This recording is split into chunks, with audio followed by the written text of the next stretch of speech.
பாரு 10 வயசுடைய ஒரு அப்பாவி பொண்ணு.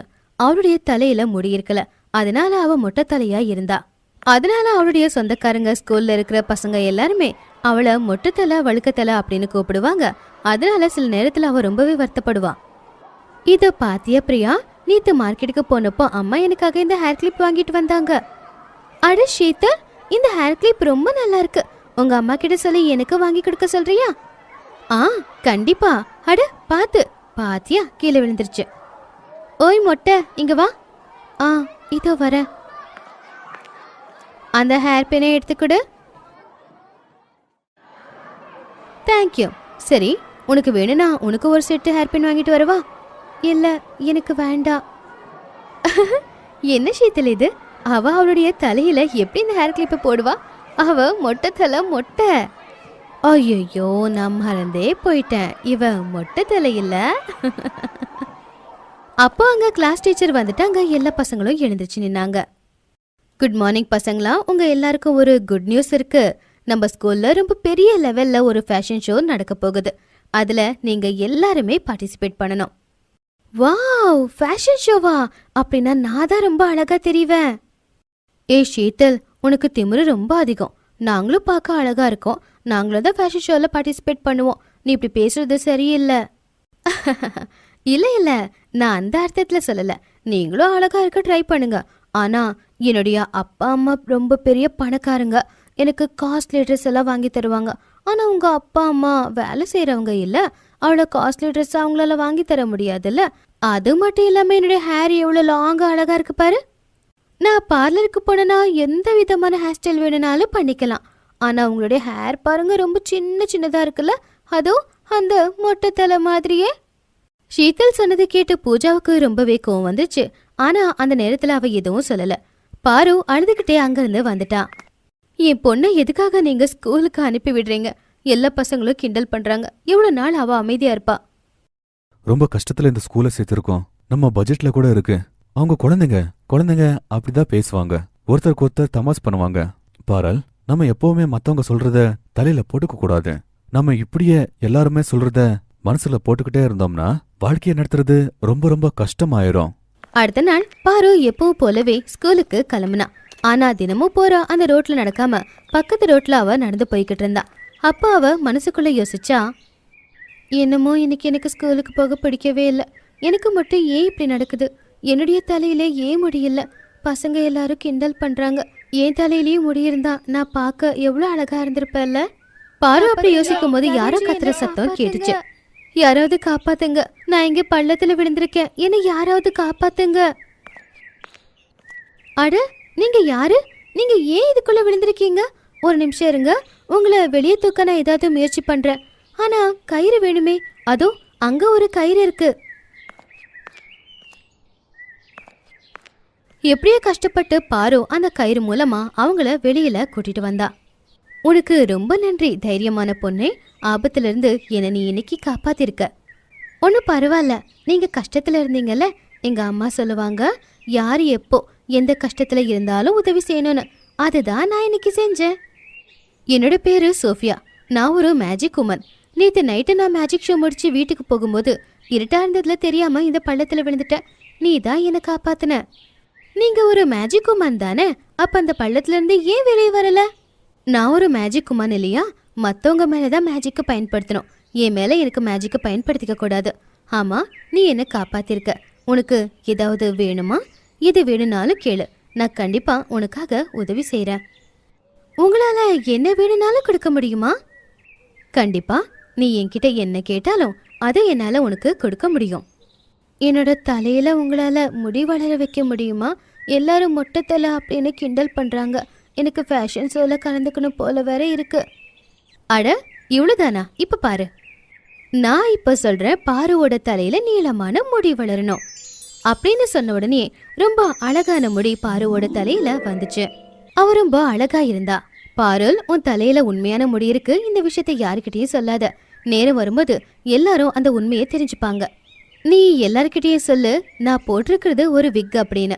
அப்புறம் உனக்கு என்னைக்காச்சும் என்ன பார்க்கணும்னு தோணுச்சுன்னா 3 தடவை என்ன கூப்பிடு, நான் வந்து உனக்கு உதவி செய்யறேன். தேங்க்யூ மேஜிக் ஆண்டி, நீங்க ரொம்ப நல்லவங்க. பாரு அவனுடைய முடிய பார்த்து ரொம்பவே சந்தோஷப்பட்டா.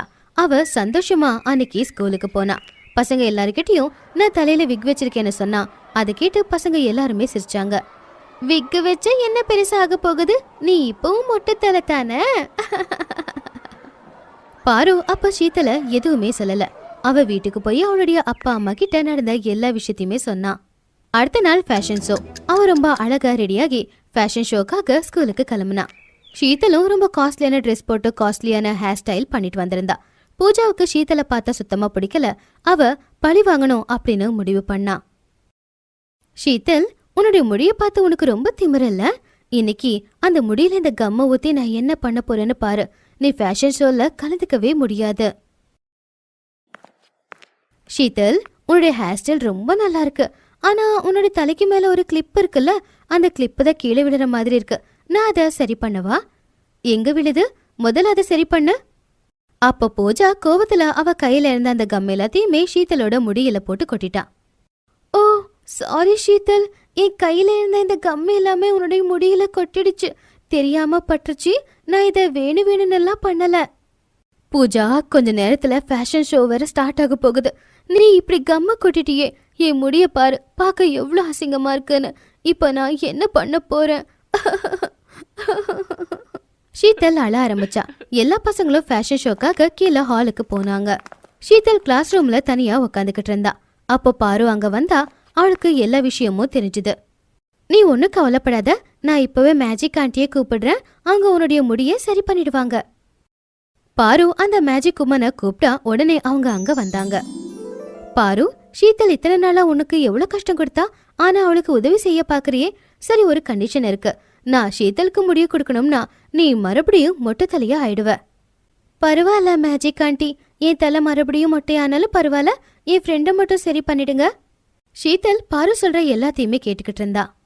அப்படின்னா பாருவோட தலையில இருக்கிற முடி விக் எல்லாம் இல்லையா? அது உண்மையான முடிதானா? நான் பாருல எவ்வளவு அவமானப்படுத்திருக்கேன்.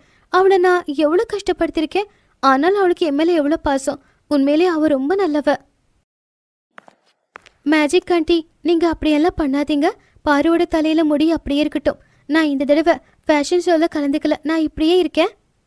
கவலைப்படாத ஷீத்தல், நான் பாருவுக்கு சின்னதா பரீட்சை வச்சேன். நான் இனி அப்படி பண்ண மாட்டேன். உனக்கு பாடம் கத்துக் கொடுக்கலான்னு நினைச்சேன். யாரையும் பார்த்து பொறாமப்படக்கூடாது. பொறாமப்படுறது ரொம்ப கெட்ட பழக்கம். பாரு, நீ உண்மையிலே ரொம்ப நல்ல பொண்ணு. உன்னுடைய அப்பா அம்மா உன்னை ரொம்ப நல்லபடியா வளர்த்திருக்காங்க. சரி, நீ சொன்னல, நான் ஷீத்தலோட முடிய இப்பவே சரி பண்ணிடுறேன். மேஜிக் ஆண்டி ஷீத்தலோட முடிய சரி பண்ணிட்டாங்க. என்ன மன்னிச்சிடு பாரு, நீ உண்மையிலேயே ரொம்ப நல்ல பொண்ணு. என் ஃப்ரெண்ட் பூஜா தான் என்கிட்ட ரொம்ப தப்பா நடந்துக்கிட்டா.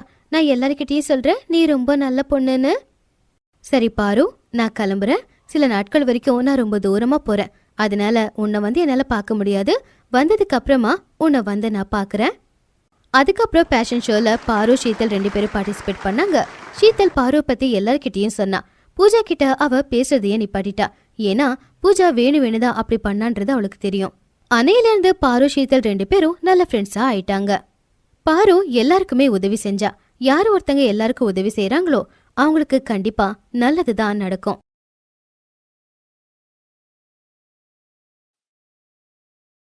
கிளாஸ் ரூம்குள்ள எல்லா ஸ்டூடெண்ட்ஸும் உட்காந்துட்டு இருந்தாங்க. ஒவ்வொரு டெஸ்க்லயும் 2 குழந்தைங்க உட்காந்துருக்காங்க. ஆனா பூஜா மட்டும் தனியா உட்காந்துருக்கா. ஏன்னா அவளை யாருக்கும் பிடிக்காது. பூஜா கருப்பா இருக்கிறதுனால அவளுக்குன்னு யாருமே ஃப்ரெண்ட்ஸ் இல்ல. இதே நேரத்துல கிளாஸ் ரூம்குள்ள ஈஷான்ற ஒரு பொண்ணு வந்தா. அட கடவுளே, இன்னைக்கு உட்கார்றதுக்கு எந்த இடமும் இல்லையே. அட ஈஷா, என் பக்கத்துல இடம் இருக்கு, வா என் கூட வந்து உட்காரு. இல்ல நீ கருப்பா இருக்க. கருப்பா இருக்கிறவங்க கூட பேசினா கருப்பாயிடுவேன்னு அம்மா சொன்னாங்க. உன்கிட்ட உட்காரத்துக்கு நான் என்ன முட்டாளா? பூஜா வருத்தப்பட்டா. அவளுக்கு எப்பவுமே இப்படிதான் நடந்துட்டு இருக்கும். இதனாலேயே அவளுக்கு ஸ்கூலுக்கு வர்றது பிடிக்கவே இல்ல. பூஜா அழுதுகிட்டே வீட்டுக்கு வந்து அவங்க அம்மாக்கு நடந்ததெல்லாம் சொன்னா. அம்மா, எனக்கு இந்த ஸ்கூல் பிடிக்கல. எல்லாரும் நான் கருப்பின்னு சொல்லி கிண்டல் பண்றாங்க. நான் ஸ்கூலுக்கு போக மாட்டேம்மா. அட, நீ கவலைப்படாத கண்ணா. உங்க அப்பாக்கு டிரான்ஸ்ஃபர் ஆயிடுச்சு. அதனால நாம இங்கிருந்து கிளம்பிடுவோம். அந்த புது ஊர்ல உன்னை ஒரு நல்ல ஸ்கூல்ல சேர்த்து விடுறோம் கண்ணா. பூஜா இத கேட்டு ரொம்பவே சந்தோஷப்பட்டா. அந்த புது ஸ்கூல்ல அவ கூட எல்லாரும் நல்லா பேசுவாங்க, அப்புறம் நல்ல ஃப்ரெண்ட்ஸ் ஆவாங்கன்ட்டு ஆசைப்பட்டா. அதுக்கு அடுத்த மாசமே பூஜா அவங்க அம்மா அப்பா கூட புது ஊருக்கு போயிட்டா. அங்க போனதுக்கு அப்புறம் அவளோட அம்மா அப்பா அவளை ஒரு பெரிய ஸ்கூல்ல அட்மிட் பண்ணாங்க. பூஜா எத்தனையோ ஆசைகளோட ஸ்கூலுக்கு போனா. ஆனா முதல் நாளே அவளோட எல்லா ஆசைகளும் தூள் தூள் ஆயிடுச்சு. இந்த ஸ்கூல்ல இருக்கிற பசங்க பூஜா கிட்ட இன்னும் மோசமா நடந்துக்கிட்டாங்க. அட பாருங்க, அவ எவ்ளோ கருப்பா இருக்கா. அடேங்க அப்பா, இவ அமாவாசை. இவ ஏன் இங்க வந்தா? இவளை பார்த்தாலே இன்னைக்கு நாளே நல்லா இருக்காதுன்னு தோணுது. ஐயோ கடவுளே, இவ பாக்குறதுக்கு எவ்வளோ பயங்கரமா இருக்கா.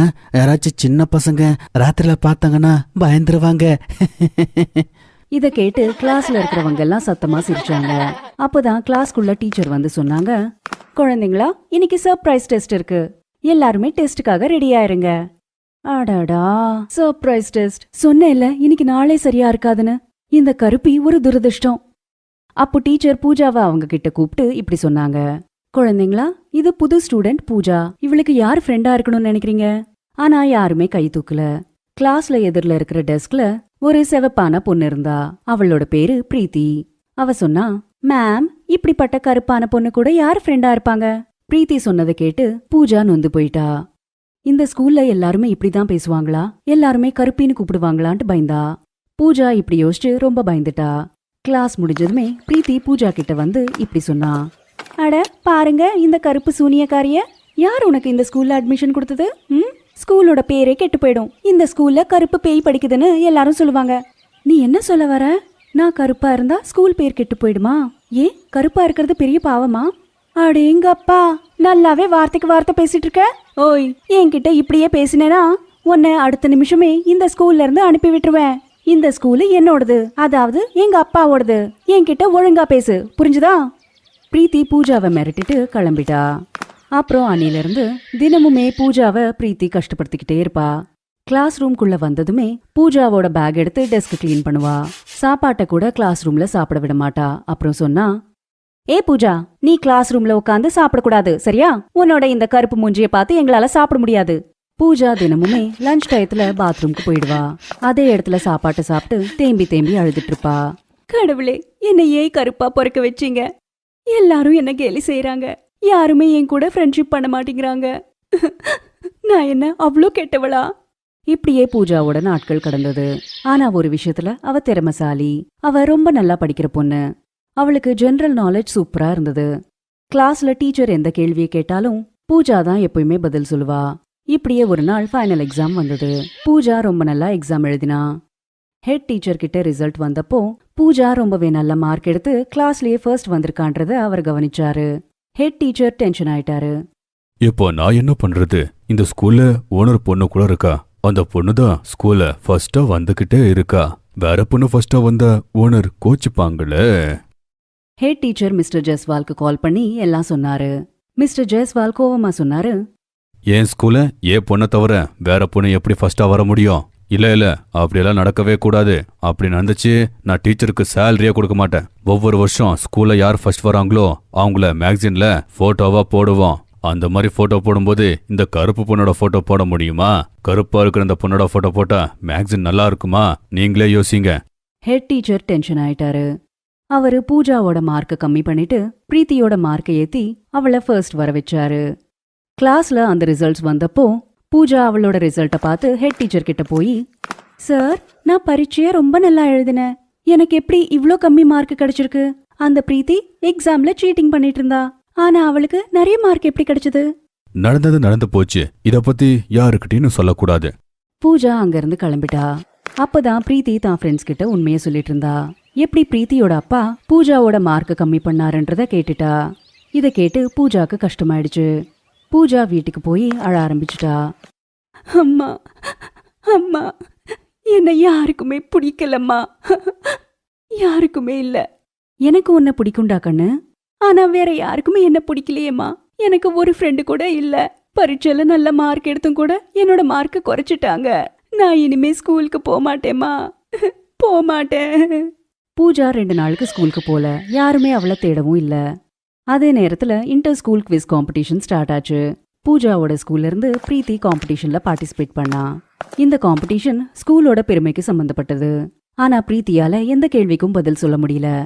எல்லாத்துக்குமே தப்பான பதில் சொல்லிட்டு இருந்தா. ஹெட் டீச்சர் டென்ஷன் ஆயிட்டாரு. காம்படிஷனோட ஃபர்ஸ்ட் ரவுண்ட் முடிஞ்சது. அதுல பிரீத்தியோட ஸ்கூல் தான் கடைசியில இருந்தது. ஹெட் டீச்சர் மிஸ்டர் ஜெயஸ்வால் கிட்ட வந்து சொன்னாரு. ஜஸ்வால் சார், எனக்கு என்னமோ இந்த காம்படிஷன்ல தோத்துருவோம்னு நினைக்கிறோம். இல்ல என்னோட ஸ்கூல் தோத்து போகாது. நீங்க என்ன வேணாலும் பண்ணுங்க, நம்ம ஸ்கூல் தான் ஜெயிக்கணும். ஹெட் டீச்சர் உடனே கார் எடுத்து பூஜாவோட வீட்டுக்கு போய், பூஜா சீக்கிரம் வா, உன்னோட உதவி தேவைப்படுது. சார் நீங்களா? சரி சார் போலாம். ஹெட் டீச்சர் பூஜாவை கூட்டிக்கிட்டு காம்படிஷனுக்கு வந்தாரு. பிரீத்தி இடத்துல பூஜா பார்ட்டிசிபேட் பண்ணி எல்லா குவெஸ்டின்ஸ்க்கும் சரியான பதில் கொடுத்து அவ தன்னோட ஸ்கூல்ல காம்படிஷன்ல ஜெயிக்க வச்சுட்டா. எல்லாரும் சந்தோஷப்பட்டாங்க. மிஸ்டர் ஜெயஸ்வால் பூஜா கிட்ட வந்து இப்படி சொன்னாரு. இங்க பாருமா, எல்லாருமே சேர்ந்து உனக்கு அநியாயம் பண்ணிட்டோம். அதை நினைச்சு வெக்கப்படுறோம். ஆமா நானும் வெக்கப்படுறேன். நீதான் இந்த ஸ்கூல்ல நட்சத்திரம். ஆமாம் பூஜா, வெளி அழகு உள்ள அழகு விட பெருசு கிடையாதுன்னு எனக்கு இப்ப புரிஞ்சு போச்சு. இனிமே நாம ஃப்ரெண்ட்ஸா இருக்கலாம். நிஜமாவா பிரீத்தி? ஆமாம் பூஜா, நிஜமாதான். இப்படி சொல்லி பிரீத்தி பூஜாவை அனுப்பிச்சுக்கிட்டா. ஸ்கூலுக்கு காம்படிஷன்ல ஜெயிச்சதுக்கு பிரைஸ் கிடைச்சது. பூஜாவை கிளாஸ் டாப்பரா அனௌன்ஸ் பண்ணாங்க. கிளாஸ்ல இருக்கிற எல்லாருமே பூஜாவோட ஃப்ரெண்ட்ஸ் ஆயிட்டாங்க. அப்புறம் பிரீத்தி பூஜாவோட பெஸ்ட் ஃப்ரெண்ட் ஆயிட்டா. பூஜாக்கு எல்லாம் கிடைச்சிடுச்சு. இனி அப்போத்துல இருந்து அவ சந்தோஷமா இருந்தா. Thanks for watching.